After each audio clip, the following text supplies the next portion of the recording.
Media is the plural form of medium. When you converse with me face to face, we are interacting by means of signals, namely light and sound waves, through a material, air in this case. Both the signal and the material can be called a medium. In this most basic sense, we cannot breathe, feed ourselves, stay warm and dry in shelters, interact with one another, or even live without media.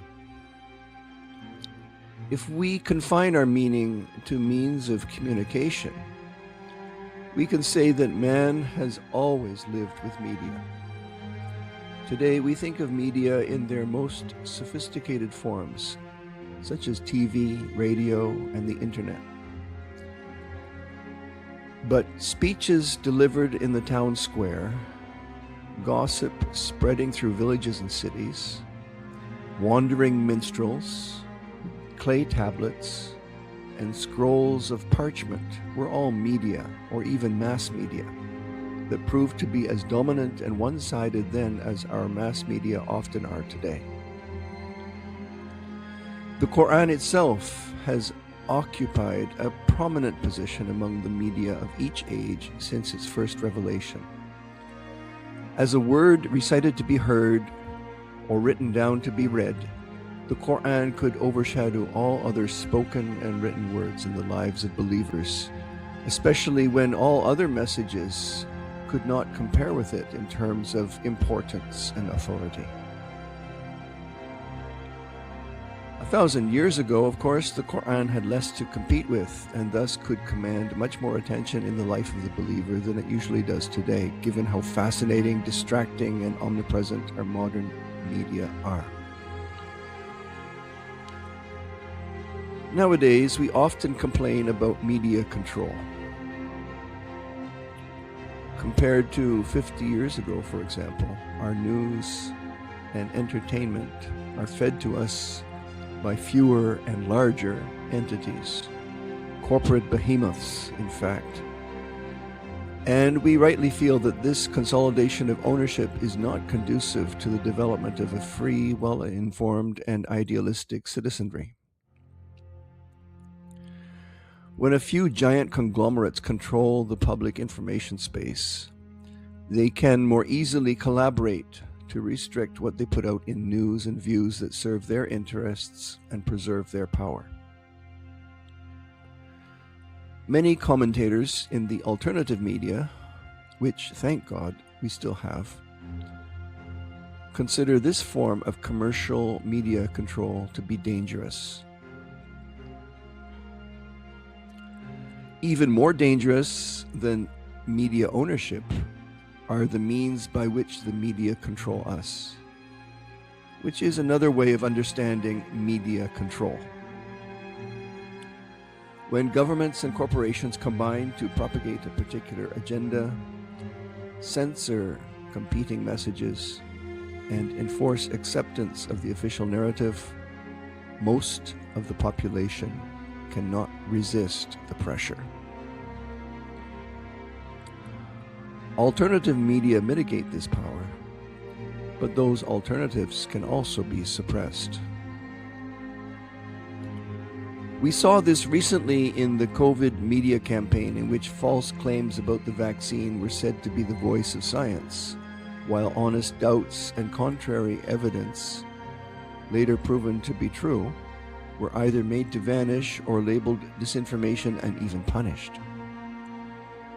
Similar narratives regarding climate change, the war in Ukraine, and Israeli military, political, and financial influence show clearly that brainwashing remains one of the main aims in media control.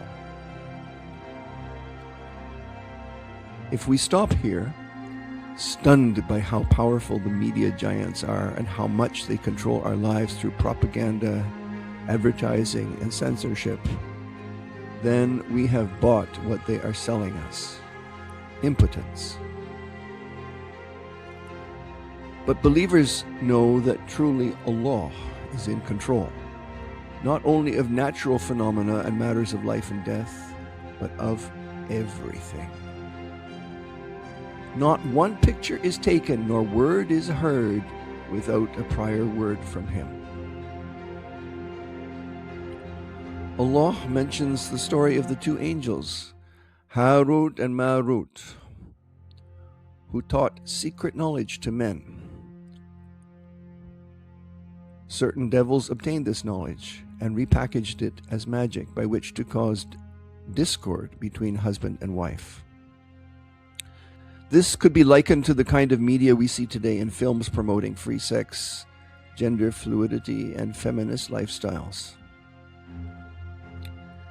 In Surah Al-Baqarah, verse 102, however, Allah says of those satanic influencers in Babylon, وَمَا هُمْ بِضَارِّينَ بِهِ مِنْ أَحَدٍ إِلَّا بِإِذْنِ اللَّهِ. Everything that comes at us to influence us is under God's control, as if they are angels telling us, إِنَّمَا نَحْنُ فِتْنَةٌ فَلَا تَكْفُرْ. Rather than becoming upset or depressed by this constant bombardment of fitan, we should regard it as part of the bargain we signed up for when we first came into being and Allah asked us before our birth, Alastu bi Rabbikum? We said yes then, and we can say it now. We have only to wake up and realize that God has always been in charge, that all media are under His control.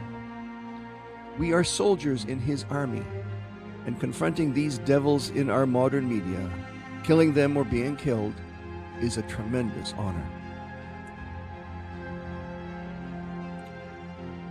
ألا إن أولياء الله لا خوف عليهم ولا هم يحزنون الذين آمنوا وكانوا يتقون لهم البشرى في الحياة الدنيا وفي الآخرة لا تبديل لكلمات الله ذلك هو الفوز العظيم.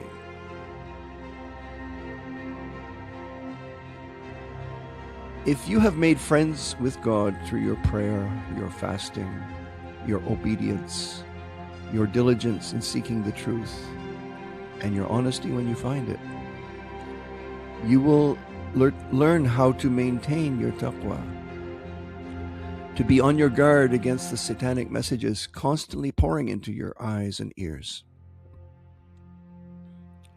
Your faith will increase day after day as you find the words of God to be ever stronger and more useful in your daily affairs, even though those words do not change.